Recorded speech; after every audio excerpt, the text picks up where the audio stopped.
Hey guys, welcome to today's video. Today I am celebrating. I have reached 3,000 subscribers and I can't thank you all enough. So if you are a subscriber, thank you so much. When I started this a little bit over a year ago, I had no idea where it would go, but I absolutely love sharing our homeschooling journey with you guys, so thank you. In true fashion, whenever I hit kind of that milestone of subscribers, I like to do a question and answer. I feel like it really lets me connect with you guys, answer some of your questions, and then you guys get to know me and my methods a little bit better.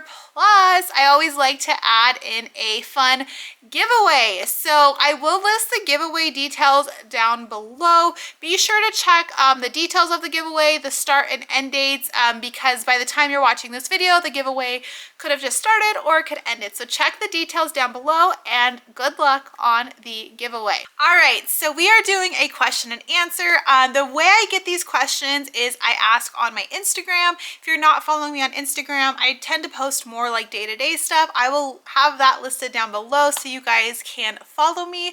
I also ask on my community here on YouTube, and sometimes I get questions on YouTube videos, like in the comment sections, and sometimes I feel like I just can't answer them like responding to a comment. So that is where I got all the questions. If you get additional questions, again, feel free to leave those down below. I normally just hold them until I have a certain amount, and then I post one of these videos. First question I have is, have I always homeschooled?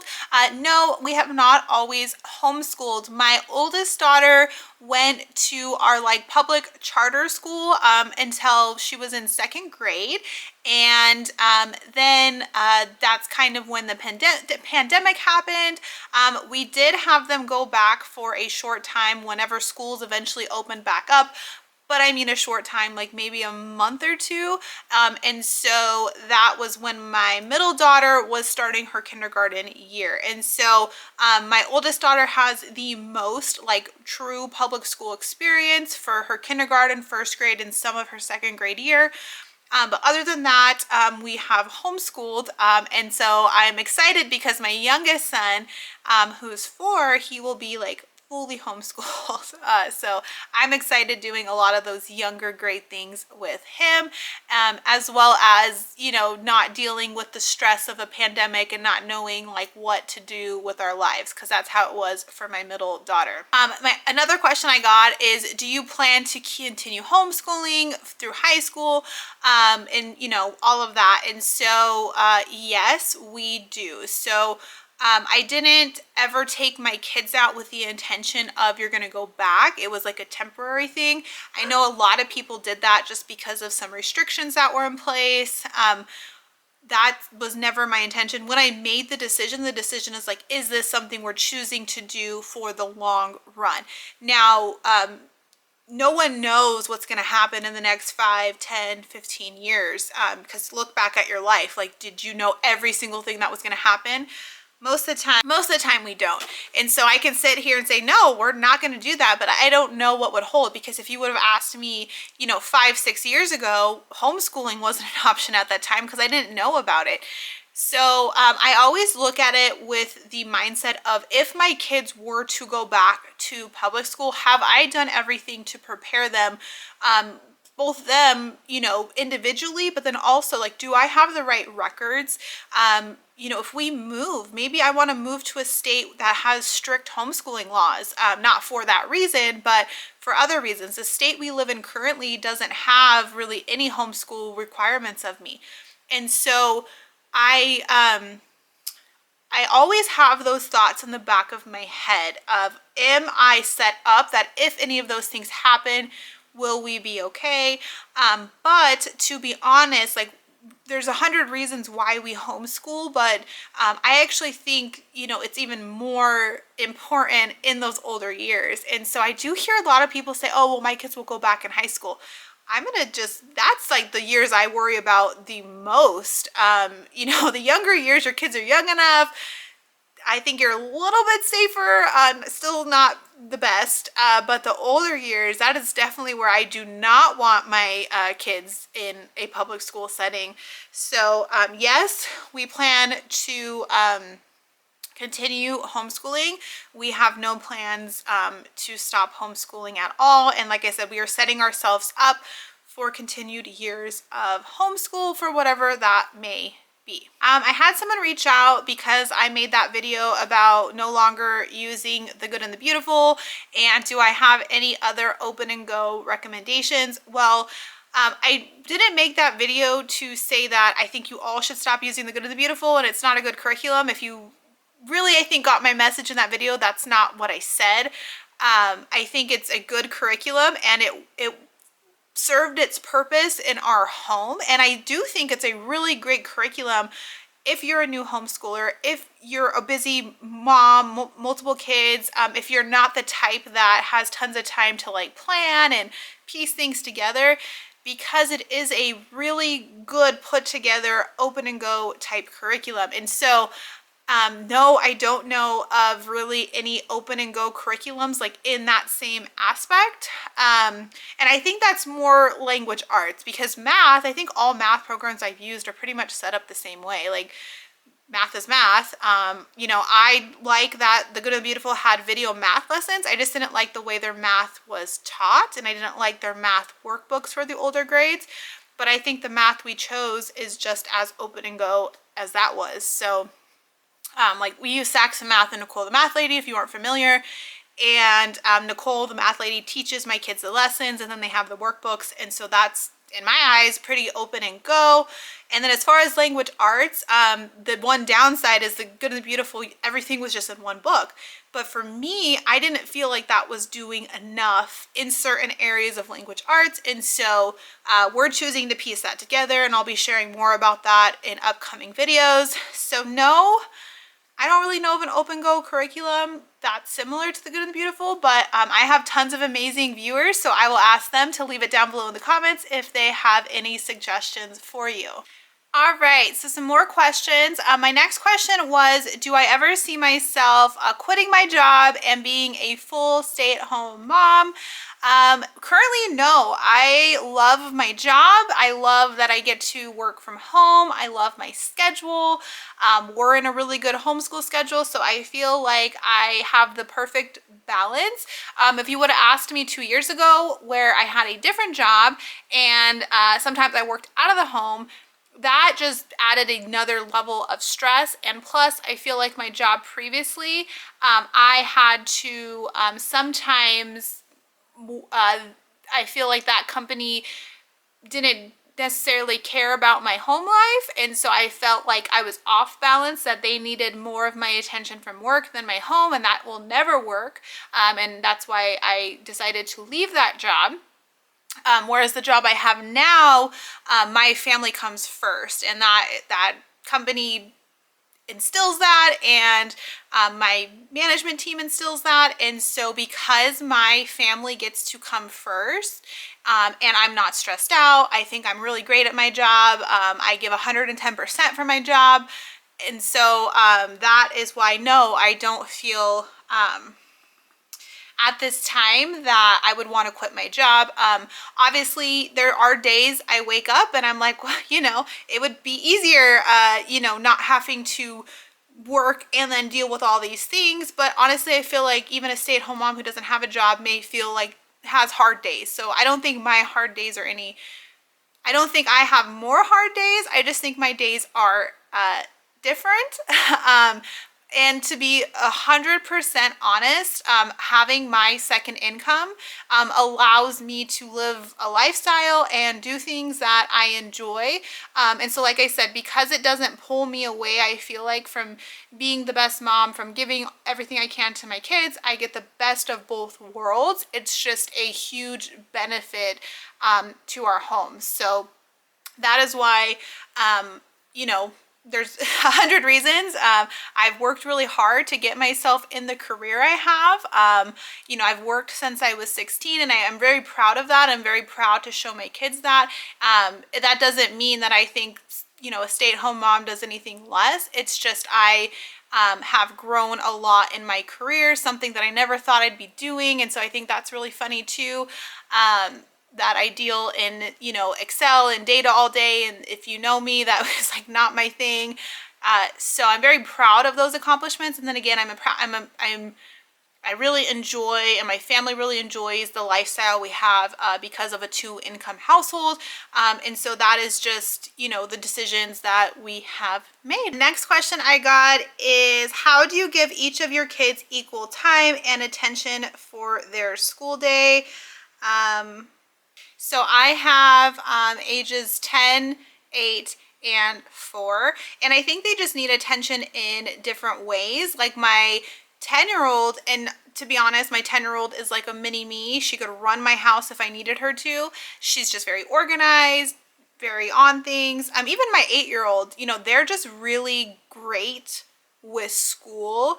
And so they know what needs to get done. They do what they can do without me. They use me when they need me. Obviously my 4-year-old, you know, younger kids just need more attention, and he is a kid that likes to be around me 24/7. Like if I'm in the room, he's normally within a hand's reach of me. That's just how he is, where my daughters aren't like that, and they've never been like that. I think it's just different kid personalities. Like it's, what does your kid need? As far as schoolwork, we're just like in a really good flow. It has worked out, like the subjects I need to teach, my daughters do those together. And then they have their own individual things that they work on. I mean, I don't have to spend tons of time with them. Like I said, they're pretty self-motivated and they're pretty independent. And then my 4-year-old, you know, we spend, you know, his little, you know, 30 minutes to an hour doing his school. Normally my older daughters have extra activities, whether it's going to the trampoline park with their friends. It's normally a lot of things with their friends, where they're with their friends and it's just me and my son. And so during those times, that's when I'll focus more on his schoolwork. We're not in an official schedule for him. So, you know, next year, or like when he starts kindergarten, that this could be a completely different conversation. I could be losing my mind by then and saying, I don't know how to do all this. Because I have thought about that. Like it's super easy for me right now with my daughters because they're only 2 years apart. And so I can combine a lot of things for them. But my son is 4 years apart from my middle daughter and 6 years apart. So, and they're just different. Like I was thinking about it, like when he's officially in kindergarten, I'll have a 4th grader and a 6th grader. That's in 2 years. And I'm like, yeah, I can't combine him with their stuff. Like those two can be combined, but he can't be combined with them. So I don't know what that looks like when he becomes more structured in school and they get older. That's something I think I'll just have to, you know, deal with. So anyways, so that's like kind of homeschooling. But personally, obviously, you know, my son is with me majority of the time, from when I wake up to when I go to bed. He's normally, like I said, within arm's reach of me. My older daughters, I normally have to like leave my son at home with my husband, and then me and my older daughters will go shopping, we'll go have lunch. Sometimes it's with both of them together. Sometimes I'll just take one of them. And that's something that they really enjoy, is that like one-on-one time outside of the house doing something. Even honestly, if it's like, hey, I need to go run an errand, you want to come with me? They're more than willing to do that. Sometimes if they get invited to a birthday party, you know, I just take that one kid to the birthday party. And even though they're like with their friends, it's like, you know, me taking them and like our time away. So that's it. I mean, with multiple kids, to be honest, we're always spending a lot of time together. There's not too often times where it's a lot of one-on-one type things. And my kids don't really ask for that. So I think if my kids were like, I just want to be by myself, I don't want to be by my siblings, I would have to adjust. But they like really enjoy being around each other. I mean, they fight, don't get me wrong. It is not always angels, and it's actually never like rainbows and butterflies. They're fighting, they're yelling at each other, but then also they're constantly playing games and whatever together. So that is something that homeschool has really changed in our home, is their sibling relationships. And that's a huge part of why we chose homeschooling, is I really want them to be each other's best friends. And like I said, they're constantly playing, you know, all sorts of games. They play board games, they play dolls, they play action figures, they play school, they play, you know, all the things. So I hope that answers in some sort of way. I got a question on how do I do self-care. Is there anything I do to relax or not get too stressed out? I tend to get sensory overload sometimes. More than I think I have a high level of stress. I also previously, like 2 years ago, like kind of earlier when I was talking about a job, I had a very high stress job, like super high stress. And like, I mean, I went through things that like, it was pretty intense. And so now I feel like like no stress because of just the change that I've made, because I have a very high level for stress. Now, what I don't have a high level for is like sensory overload type things. So when the house is a mess, when there's like things everywhere, when I need to vacuum, when the TV's on loud, when the kids are screaming, when all of that like bubbles up together, that is when I lose my mind. So knowing that and knowing how I react to those types of things, I just tend to like be preventative. Like well, not even me, like my husband knows that too. So like he got my Christmas gift this last year was like a robot vacuum, but like a really good robot vacuum. So it like is on a schedule. And so my whole house is vac. So I work upstairs in my bedroom. And so by the time I'm done working, go downstairs, my whole floor is vacuumed. And that might not seem like a big deal, but we have 2 dogs and they are extremely hairy. Like I can't even begin to explain how hairy they are unless you have hairy dogs and you just know, to where I could vacuum multiple times a day and still find dog hair, because that's just, and we have light floors and they have black hair and it's just a thing. So, like, so going downstairs and the floors being like spotless, keeping the couch picked up with like pillows and stuff. And I probably sound so crazy because I feel like I'm crazy saying this out, but those things like can set me off. And so like not like having things like in a routine, picking up at night before we go to bed, those 10 extra minutes where, yeah, I would love to crawl in bed and go to sleep. Those 10 extra minutes I spend cleaning it up, getting the dishes done, just lower that like level of like stress I would have for like too many things going on.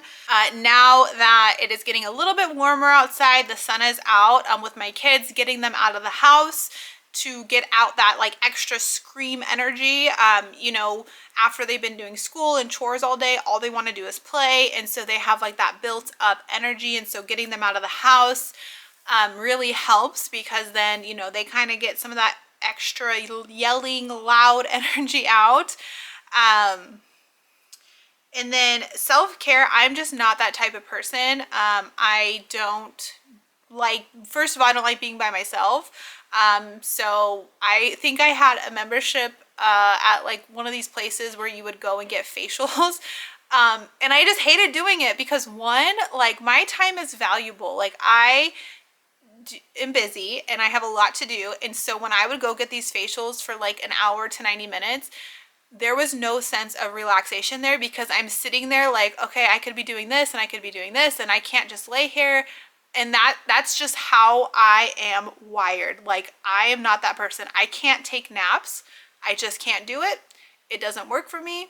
I don't get energized after them. I, first of all, can't fall asleep. So it's like a high functioning type thing, which is not always good, because it, you know, I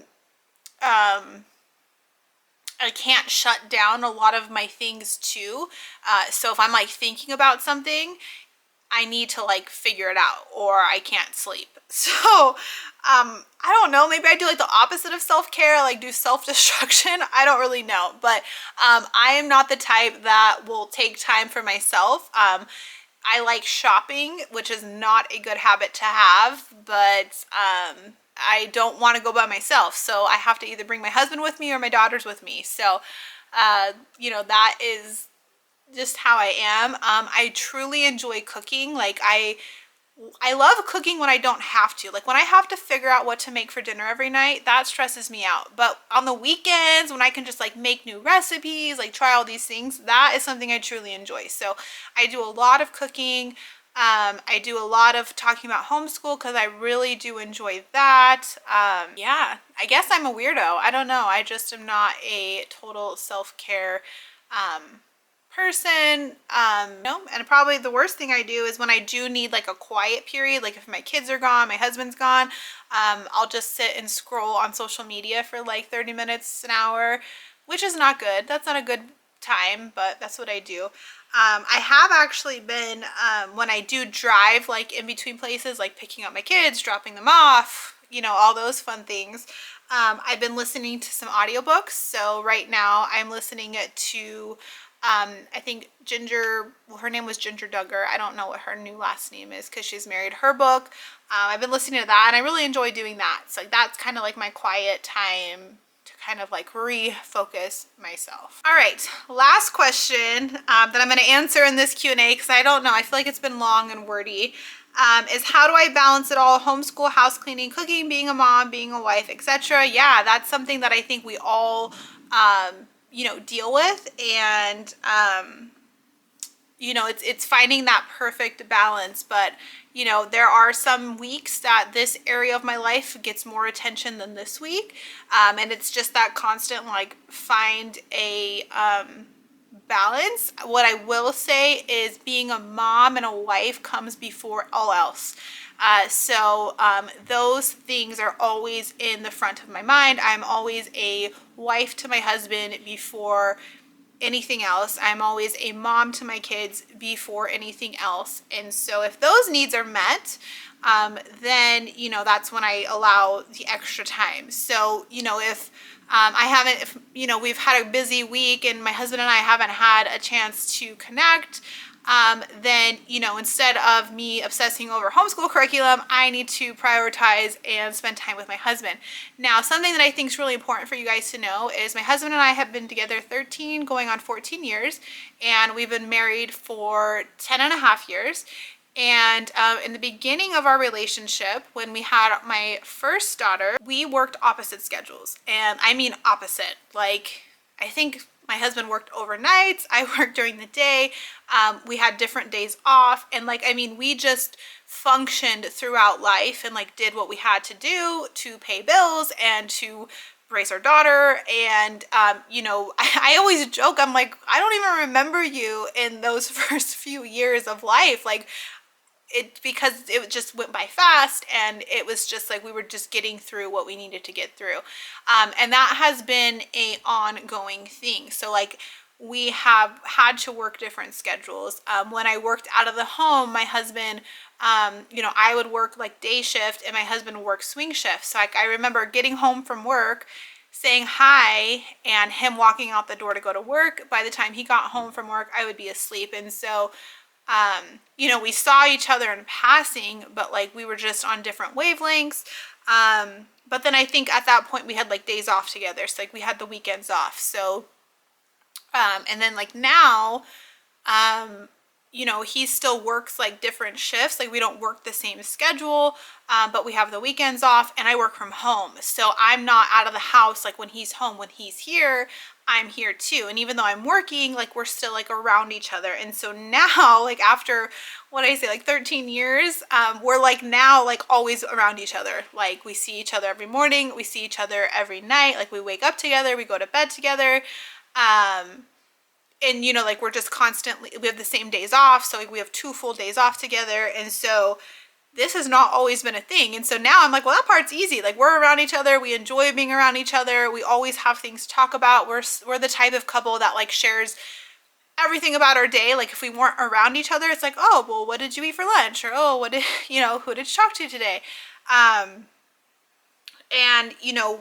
yeah. So, we're not also the type to do dates, and we've never been that way. And so that goes back to me with the self-care thing. I really don't, I like eating out for the convenience of it, but because I like cooking, I don't really prefer restaurant food, and I'm a super picky eater. So I don't always enjoy restaurant food because I'm so picky that I just end up ordering off the kids menu sometimes. So yeah, date night. And too, we're in a different season. Could we go on date night and spend that money? Yeah, we totally could. But because we couldn't 5 years ago, that we didn't have that extra money to spend, I think we just got in a habit of that's not something we spend extra money on. and neither of us enjoy it. Like, we would rather hang out and watch a movie at home. Yeah, that's like normally what we do. We just enjoy like our alone time if the kids aren't around, or if the kids are around, then we all just hang out. Yeah, my advice is to balance it all. Being a mom and being a wife are not part of that balance. Those should come first, and then those other things can be balanced after you've filled those cups and your own. Don't forget about yourself. Then you feed into those other things. If you're the type of person that likes date night, or you want one-on-one time with your kids, plan them out. That's what I would do if I wanted those things or felt that they were needed. I would plan them out. So like, one thing my family really does like is vacations. So we take, well, since the pandemic, it has drastically changed, but pre-pandemic, we would take 3 to 4 to 5 vacations per year. And so we're building back up to that. And so that is something we all really enjoy, and like we all really like value and look forward to. And so that's kind of, I guess, going on the self-care thing, the relationship thing. Like, if we go on a vacation, a big thing to us is not sharing a hotel room, like with our kids. Like, the traditional hotel room, the 2 beds, we could put all 5 people in there. That is not a vacation to me. And so when I look at like, we stay at like Airbnbs or we rent condos, we have, our nice, separate bedroom. The kids have their separate area.